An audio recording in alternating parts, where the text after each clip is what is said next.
What is this one? Angela Mallett is a doting mother of a beautiful 2-year-old little girl named Stella. But before she was born, Mallett's life was drastically different. I was addicted and I had to have them. Mallett was addicted to oxycodone. She was prescribed the pills after miscarrying at 6 months during her first pregnancy. I was prescribed a 30-day supply of oxycodone 3 times a day.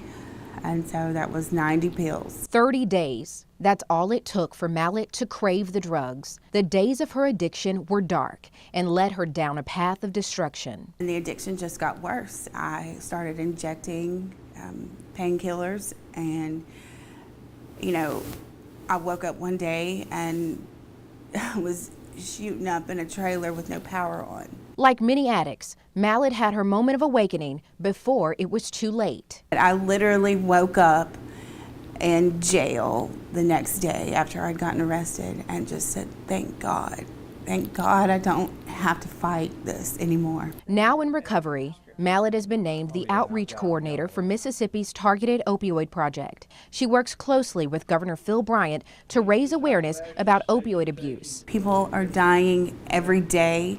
People are dying all over Mississippi, but in particularly on the coast. While Mallett is combating the crisis through awareness, Harrison County Sheriff's Department Lieutenant Matt Haley has a boots-on-the-ground approach. Mostly what we're seeing is hydrocodone, oxycodone, oxycontin, and fentanyl seems to be on the rise. These are drugs Haley says at one point were rare.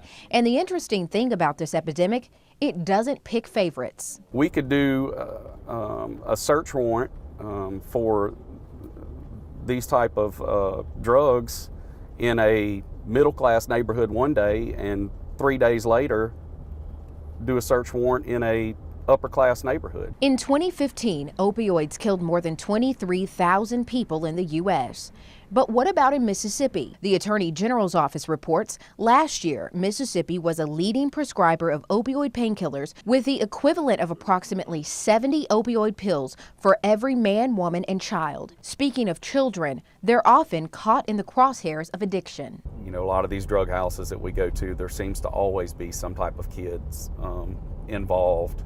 So we get DHS involved every chance that we get. CASA of Hancock County Executive Director Cynthia Chauvin sees every day the impact it has on South Mississippi youth. Over 75% of the children come into the system as a result of neglect due to dependency, due to drugs. Seeing children separated from their families because of this addiction is frustrating and heartbreaking. But that's why it has to be addressed. That's why Mallett couldn't be quiet about a very personal journey to beat her addiction. She just hopes people listen and join in the fight to end the cycle. I don't personally know anyone who this disease hasn't touched, myself included.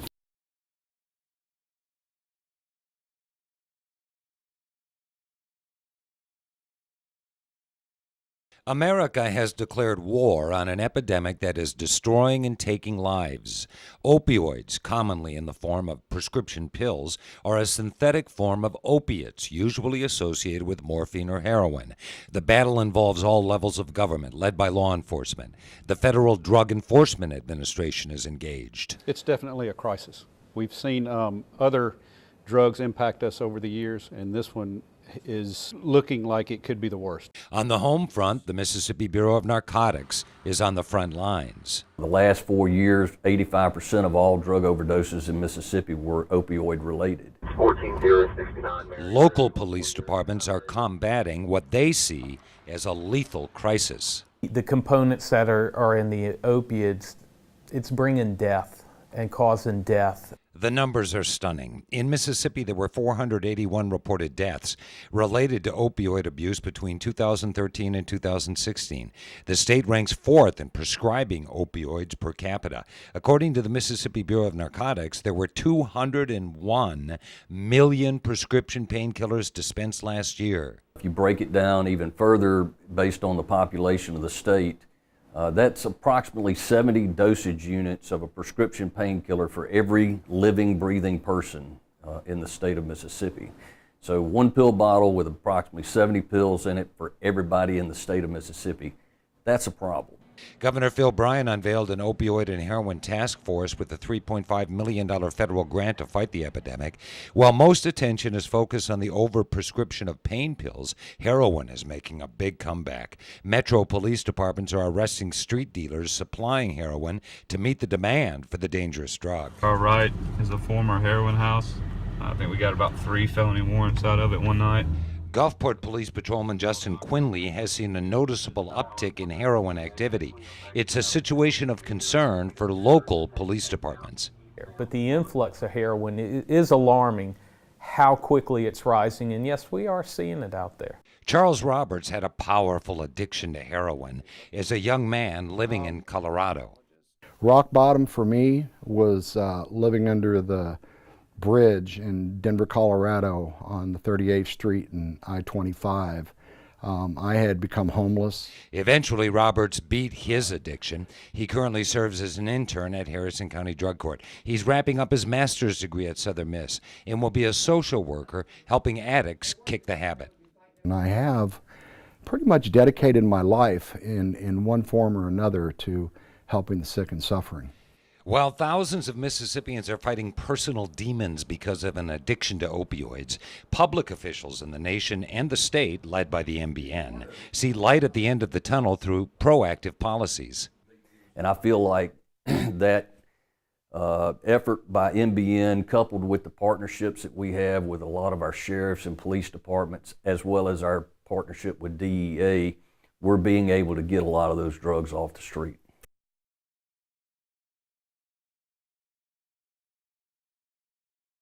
The signs are everywhere. Help is on the way for those addicted to narcotic painkillers, and that help comes none too soon. From what we've seen in this area on the Gulf Coast, it was very much needed. There's a opiate epidemic, and New Vision is here to serve individuals in this area. Without this help, the future is grim.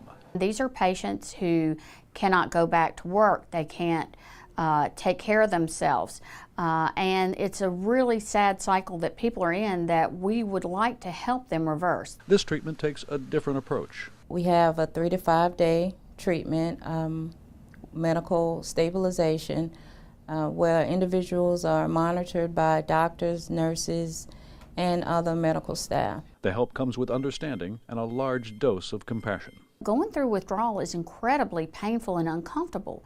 So if we can make it more comfortable for them to go through the withdrawal process, medically observed withdrawal, make it, like I said, as comfortable as possible, and then allow them to go on to a treatment plan. Patients are also informed about other types of treatment for pain other than pills. A lot of times physical therapy and some of the treatments that are available for nerve ablation and other things are highly effective for chronic pain. How we got to this point with so many so dependent on narcotics should come as no surprise. In our zeal to treat pain more effectively, we unfortunately have overprescribed opioids, and the understanding that these medications were highly addictive was very misunderstood.